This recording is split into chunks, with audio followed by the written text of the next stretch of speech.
Hello, folks, and welcome to the second half of The Old Nurse's Story by Elizabeth Gaskell.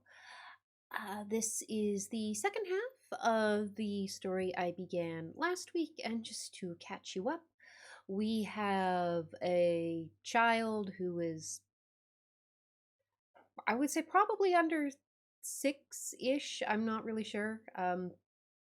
Like still a little kid, like old enough to talk and walk and all that stuff, but like not a teenager, with her nursemaid who is our 18-year-old. Well, she's 18 at the time of the story. She's now an old woman, an old servant by the time she's relating this story to someone else, and she is telling the story of her and this little girl having to move to a creepy old mansion because the girl's parents both died within about a week of each other, which is very tragic, really. And it is about them living in this old house with these two kind of strange, lonely old women and their servants in a very big, rambling old home in the Victorian countryside in England. Now, that's sort of where we are. If you needed to be brought back up to speed, please see the previous video for this story to hear all about Elizabeth Gaskell and how cool she was and how you should go and read more of her stories. If you enjoyed this video, this series, please like the video, subscribe, comment down below if there is a story you would like me to read. I'm always happy to consider requests. I usually end up doing them. As long as they're public domain, it's fine. And please share the video around and help other people out there discover authors that are really cool and that they may not know about. So I've got my cup of tea, my lovely Christmas. I'll try and put it in front of the camera. There we go. My lovely Christmas mug. Why am I always so bad at this?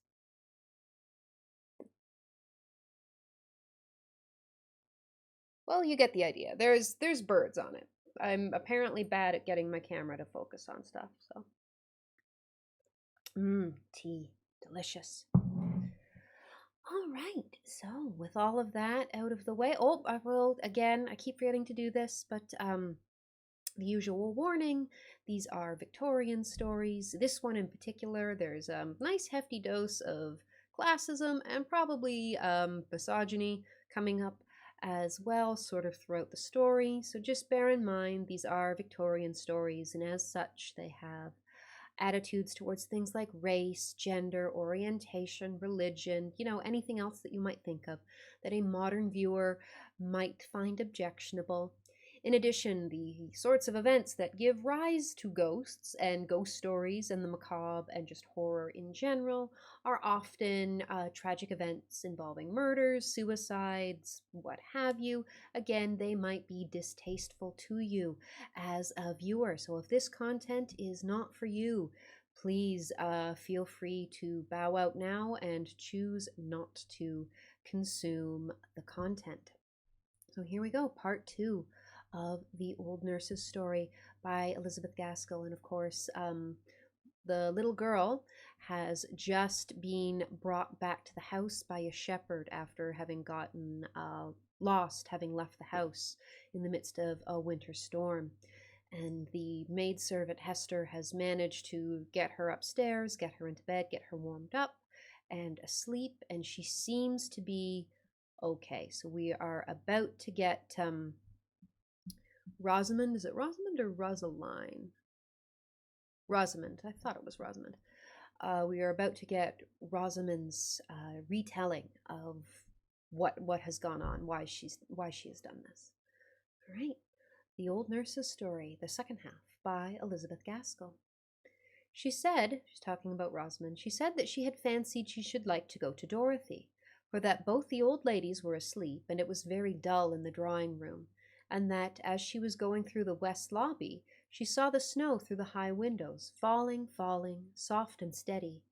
But she wanted to see it lying pretty and white on the ground. So she made her way into the great hall, and then, going to the window, she saw it bright and soft upon the drive. But while she stood there, she saw a little girl, not so old as she was, but so pretty, said my darling. And this little girl beckoned to me to come out, and oh, she was so pretty and so sweet, I could not choose but go. And then this other little girl had taken her by the hand, and side by side the two of them had gone round the east corner. Another thing that I don't care for, and I don't think it's Gaskell, I think this comes up in a lot of Victorian literature general, is just the reference to like the prettiness of girls, and especially the constant comments on the prettiness of a child, of a female child, of a little girl. When it's adults, it's still kind of, it's usually still kind of creepy, but whatever. But when it's children, even though it's another child, it's just this weird, why do we gotta know how pretty the female children are? It's weird. But that's a pretty minor gripe in the grand schemes of objectionable things from the Victorian era. Now you are a naughty little girl and telling stories, said I. What would your good mamma, that is in heaven and never told a story in her life, say to her little Rosamond if she had heard her, and I dare say she does, telling stories? Indeed, Hester, sobbed out my child, I'm telling you true, indeed I am. Don't tell me, said I, very stern. I tracked you by your footmarks through the snow. There were only yours to be seen. And if you had had a little girl to go hand in hand with you up the hill, don't you think the footprints would have gone along with yours? I can't help it, dear Hester, she said, crying, if they did not. I never looked at her feet, but she held my hand fast and tight in her little one, and it was very, very cold. She took me up the fell path, up to the holly trees, and there I saw a lady weeping and crying, but when she saw me, she hushed her weeping and smiled, very proud and grand, and took me on her knee, and began to lull me to sleep, and that's all, Hester. But that is true, and my dear mamma knows it is, said she, crying. So I thought the child was in a fever. That makes sense. So would I.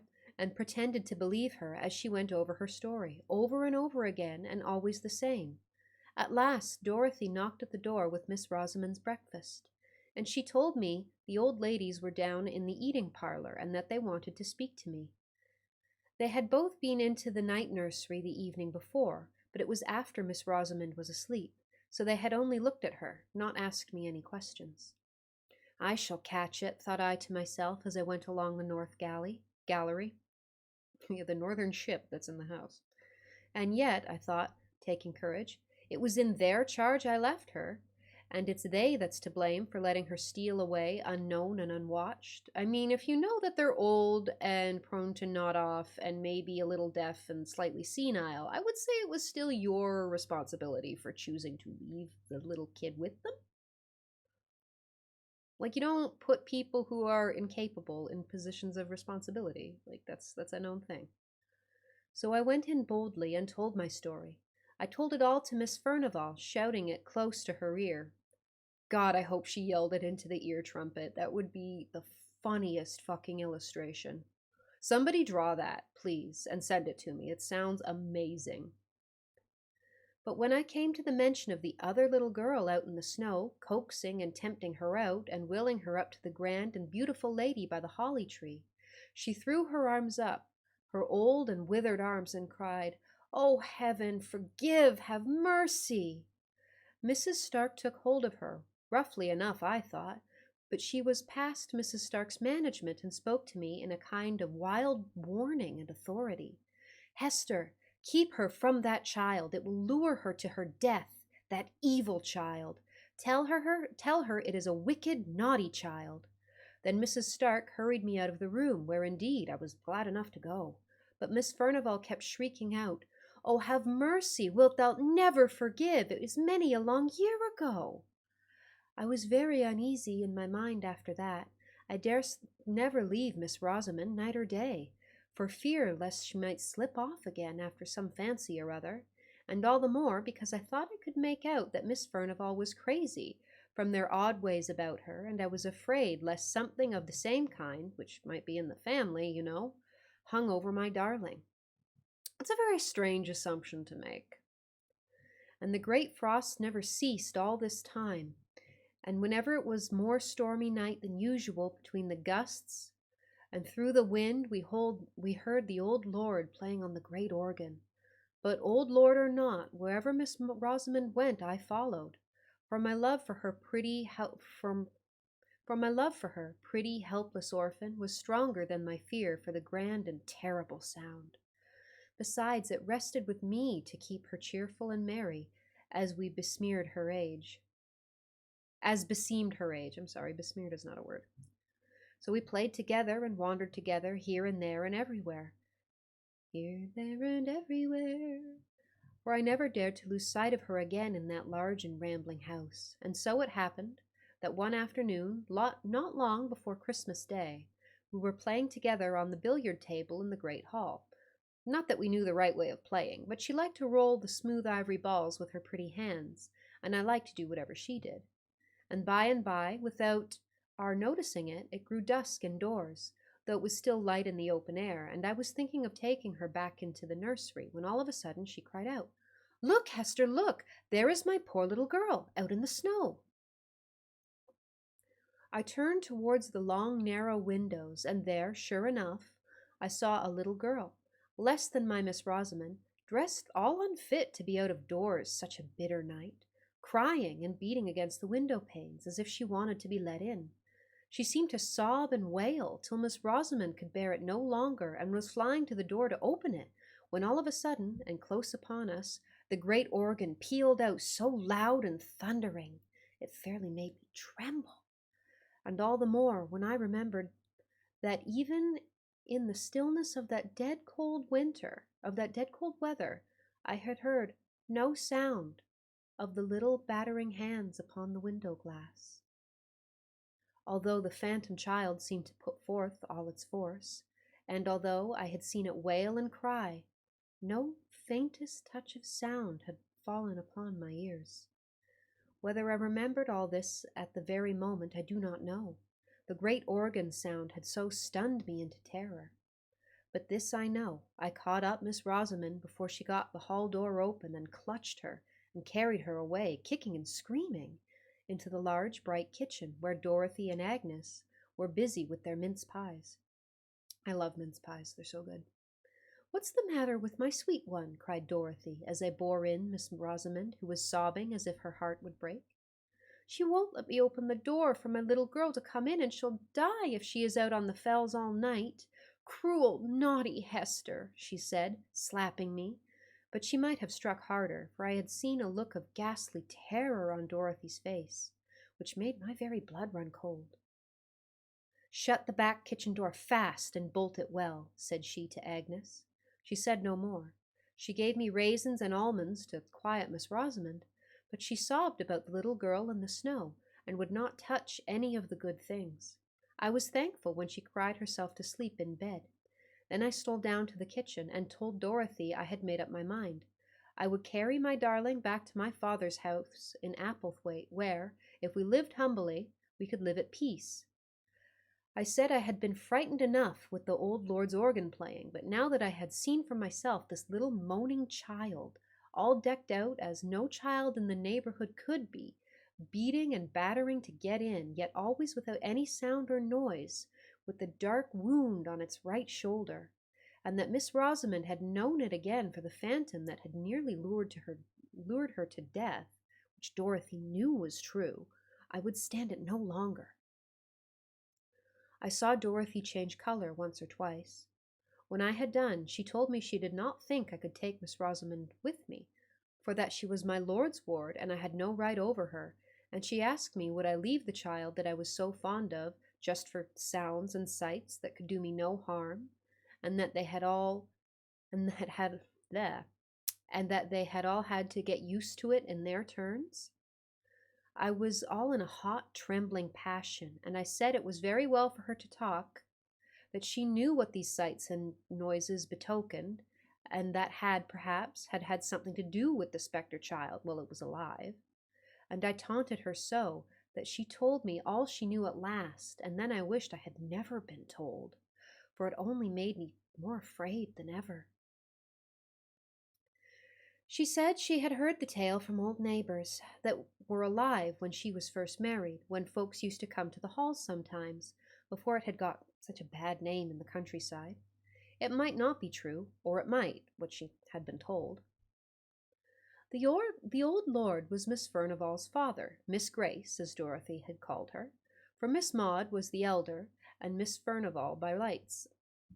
The old lord was eaten up with pride. Such a proud man was never seen or heard of, and his daughters were like him. No one was good enough to wed them, although they had choice enough, for they were the great beauties of their day, as I had seen by their portraits, where they hung in the state drawing-room. But as the old saying is, pride will have a fall. And these two haughty beauties fell in love with the same man, and he no better than a foreign musician, whom their father had down from London to play music with him at the manor house. For above all things, next to his pride, the old lord loved music. He could play on nearly every instrument that was ever heard of, and it was a strange thing it did not soften him, but he was a fierce, dour old man, and had broken his poor wife's heart with cruelty, they said. He was mad after music, and would pay any money for it. So he got this foreigner to come, who made such beautiful music that they said the very birds on the trees stopped their singing to listen.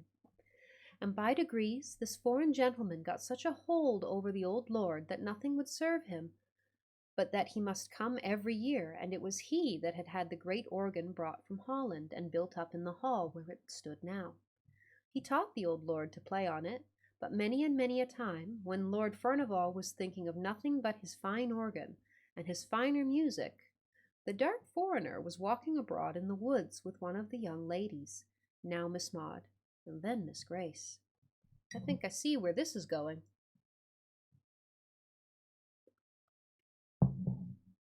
Miss Maud won the day and carried off the prize, such as it was, and he and she were married, all unknown to anyone.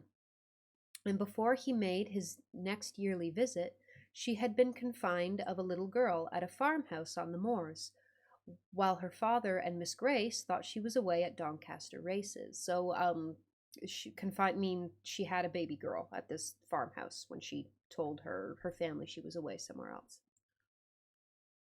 You'll sometimes see it so confined. A pregnant woman used to enter a period of confinement prior to giving birth. So you'll sometimes see it written like that. The other one that sometimes you see is to be delivered of. So to be delivered of a baby boy or a baby girl. It just means to give birth. Doncaster races. But though she was a wife and a mother, she was not a bit softened, but haughty and passionate as ever, and perhaps more so, for she was jealous of Miss Grace, to whom her foreign husband paid a deal of court, by way of blinding her, as he told his wife. So not like literally like ignoring her. He's married the one sister and got her pregnant, and they've had this baby, but he's still hanging around the sister. But Miss Grace triumphed over Miss Maud, and Miss Maud grew fiercer and fiercer, both with her husband and with her sister, and the former, who could easily shake off what was disagreeable and hide himself in foreign countries, went away a month before his usual time that summer, and half threatened that he would never come back again. Meanwhile, the little girl was left at the farmhouse, and her mother used to have her horse saddled and gallop wildly over the hills to see her once every week at the very least. For where she loved, and where she hated. Girls, same. And the old lord went on playing on his organ, and the servants thought the sweet music he made had soothed down his awful temper, of which, Dorothy said, some terrible tales could be told. He grew infirm, too, and had to walk with a crutch, and his son, that was the present Lord Furnivall's father, was with the army in America, and the other son at sea, so Miss Maud had it pretty much her own way, and she and Miss Grace grew colder and bitterer to each other every day, till at last they hardly ever spoke, except when the old lord was by.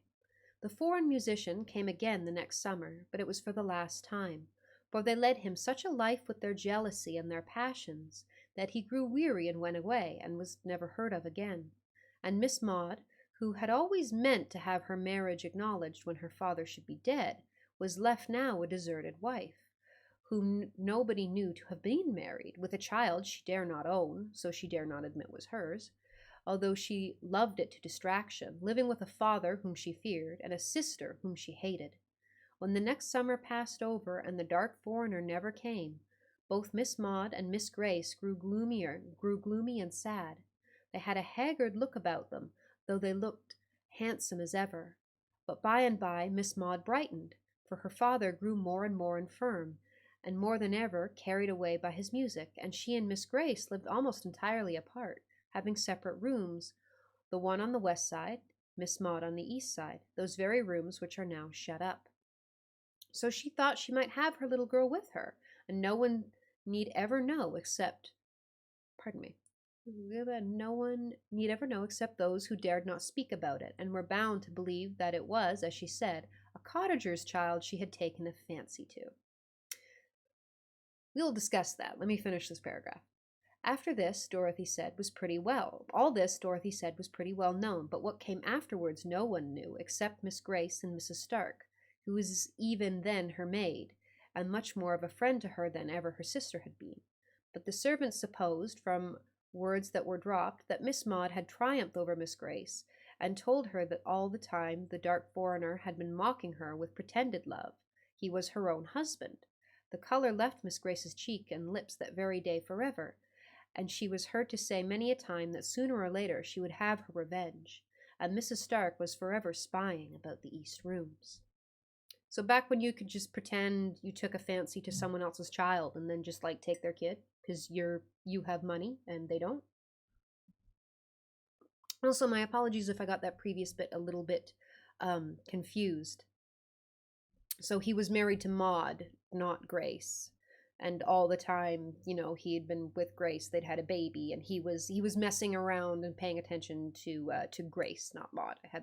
I might have had the sisters mixed up a little bit there. I apologize. But he was married to Maud and had a kid with her, but was still like paying court, so paying attention to Grace.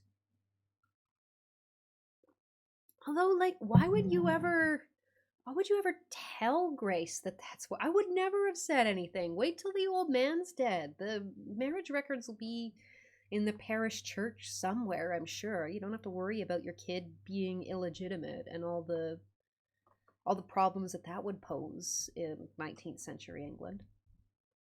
Anyway, so Miss Grace now knows the truth, that all the time when the foreign musician was pretending to court her, he was actually already married to her sister, and she has vowed revenge. And that is the current Miss Furnivall that is still alive, and Mrs. Stark was her servant through all of this. One fearful night, just after the new year had come in, when the snow was lying thick and deep, oh, I hope we're getting into the revenge now, and the flakes were still falling, fast enough to blind anyone who might be out and abroad, there was a great and violent noise heard, and the old lord's voice booming above all, cursing and swearing awfully, and the cries of a little child, and the proud defiance of a fierce woman, and the sound of a blow, and a dead stillness, and moans and wailings, dying away on the hillside. Then the old lord summoned all his servants and told them with terrible oaths and words more terrible that his daughter had disgraced herself, and that he had turned her out of doors, her and her child, and that if ever they gave her help or food or shelter, he prayed that they might never enter heaven. And all the while Miss Grace stood by him, white and still as any stone, and when he had ended, she heaved a great sigh, as much as to say her work was done, and her end was accomplished. So I guess that's the revenge. She went to the father and told him what happened, and as a consequence, he's kicked Maud and the girl out into this storm, I guess.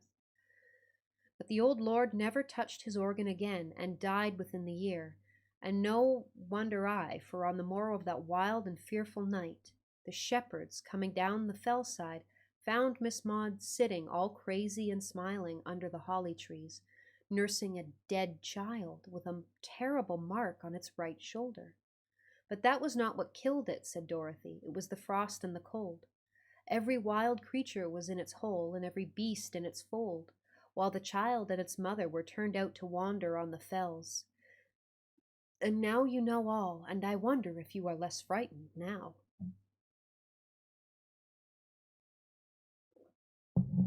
I was more frightened than ever, but I said I was not. I wished Miss Rosamond and myself well out of that dreadful house forever, but I would not leave her, and I dared not take her away. But oh, how I watched her and guarded her! We bolted the doors and shut the window shutters fast, an hour or more before dark, rather than leave them open 5 minutes too late. But my little lady still heard the weird child crying and mourning, and not all we could do or say could keep her from wanting to go to her and let her in from the cruel wind and snow. All this time I kept away from Miss Furnivall and Mrs. Stark as much as I ever could, for I feared them. I knew no good could be about them, with their grey, hard faces and their dreamy eyes, looking back into the ghostly years that were gone. But even in my fear I had a kind of pity for Miss Furnivall at least. Those gone down to the pit can hardly have a more hopeless look than that which was ever on her face.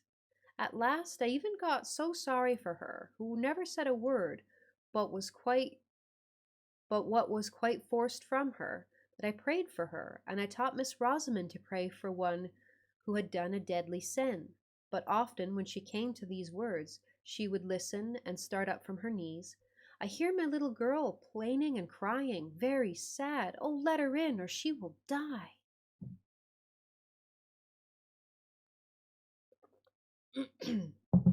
Got a feeling that the sister knows what's coming. And Mrs. Stark, they're both kind of shitty. One night, just after New Year's Day had come at last, and the long winter had taken a turn, as I hoped, I heard the west drawing-room bell ring 3 times, which was the signal for me. I would not leave Miss Rosamond alone, for all she was asleep, for the old lord had been playing wilder than ever, and I feared lest my darling should waken to hear the spectre child. See her see her I knew she could not. I had fastened the windows too well for that. So I took her out of her bed and wrapped her up in such outer clothes as were most handy, and carried her down to the drawing-room, where the old ladies sat at their tapestry work as usual.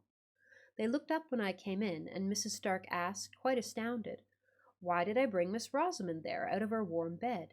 I had begun to whisper, because I was afraid of her being tempted to go out while I was away by the wild child in the snow, when she stopped me short with a glance at Miss Furnivall, and said Miss Furnivall wanted me to undo some work she had done wrong, and which neither of them could see to unpick. So I laid my pretty dear on the sofa, and sat down on a stool by them, and hardened my heart against them, as I heard the wind rising and howling. Miss Rosamond slept on sound, for all the wind blew, and Miss Furnivall said never a word, nor looked round when the gust shook the windows. All at once she started up to her full height, and put up one hand, as if to bid us to listen. I hear voices, said she. I hear terrible screams. I hear my father's voice. Just at that moment my darling wakened with a sudden start. My little girl is crying. Oh, how she is crying! And she tried to get up and go to her, but she got her feet entangled in the blanket, and I caught her up, for my flesh had begun to creep at these noises, which they heard while we could catch no sound. Pardon me, what did I just read? Which they had heard while we could catch no sound. In a minute or two the noises came, and gathered fast, and filled our ears. We too heard voices and screams, and no longer heard the winter's night that raged about. Mrs. Stark looked at me, and I at her, but we dared not speak. Suddenly Miss Furnivall went towards the door, out into the ante-room, through the west lobby, and opened the door to the great hall. Mrs. Stark followed, and I dared not be left, though my heart almost stopped beating from fear. I wrapped my darling tight in my arms, and went out with them. In the hall the screams were louder than ever. They seemed to come from the east wing, nearer and nearer, close on the other side of the locked doors, close behind them. Then I noticed that the great bronze chandelier seemed all alight, though the hall was dim, and that a fire was blazing in the vast hearth-place, though it gave no heat. And I shuddered up with terror, and folded my darling closer to me. But as I did so, the east door shook, and she, suddenly struggling to get free from me, cried, Hester, I must go. My little girl is there. I hear her. She is coming. Hester, I must go. I held her tight with all my strength. With a set will, I held her. If I had died, my hands would have grasped her still. I was so resolved in my mind. Miss Furnivall stood listening, and paid no regard to my darling, who had got down to the ground, and whom I, upon my knees now, was holding with both my arms clasped round her neck. She still striving and crying to get free. So around her, around here, not like a Homer Simpson thing, like around her shoulders. All at once the east door gave way with a thundering crash, as if torn open in a violent passion, and there came into that broad and mysterious light the figure of a tall old man with grey hair and gleaming eyes. He drove before him, with many a relentless gesture of abhorrence, a stern and beautiful woman with a little child clinging to her dress. "Oh, Hester, Hester!" cried Miss Rosamond. "It's the lady below the holly trees, and my little girl is with her.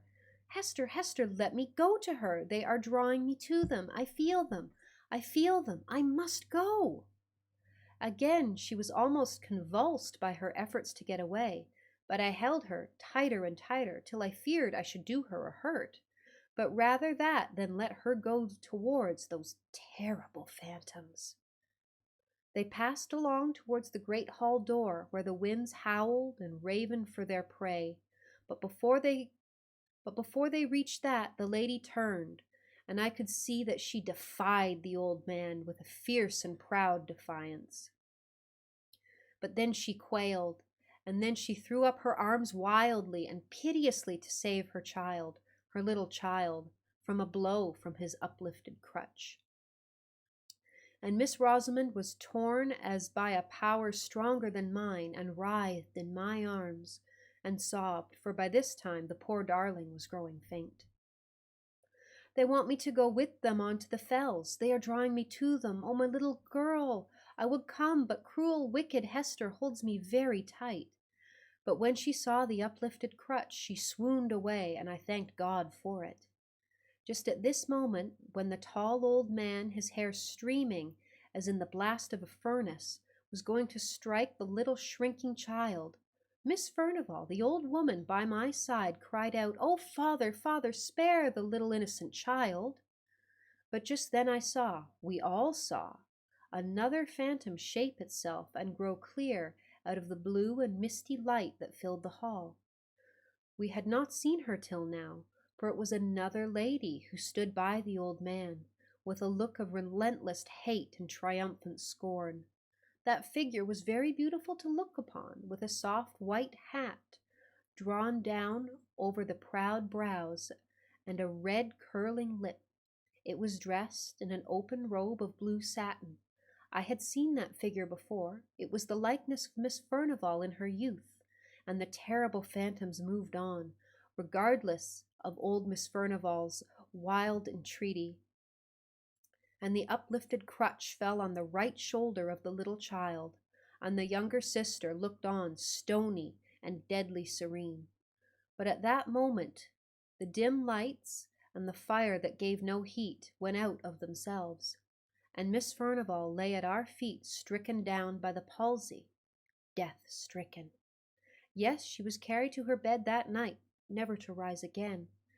She lay with her face to the wall, muttering low, but muttering always, "Alas, alas, what is done in youth can never be undone in age. What is done in youth can never be undone in age." And that is the end of The Old Nurse's Story by Elizabeth Gaskell.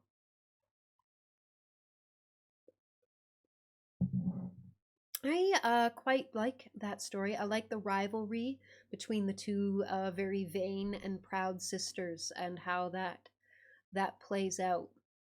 I also like that at the end you kind of get the living ghost of Miss Furnivall as her younger self, and she's sort of forced to face what she is forced to see herself as she was in this terrible moment when her vanity and her jealousy has made her just as responsible as their father for the death of the sister and the little girl. Well, I really like this one. I hope you like it too. I hope you are enjoying the creepy Christmas videos. If you are enjoying, please like, subscribe, share them around so that other people can find these great authors, and leave a comment below, especially if you have a request for something you would like me to read. Thanks for choosing to spend some time with me, and I hope you and your loved ones are safe and well. And hopefully, the new year rings in and is a little more pleasant than the old year it's chasing out. So, goodbye, folks.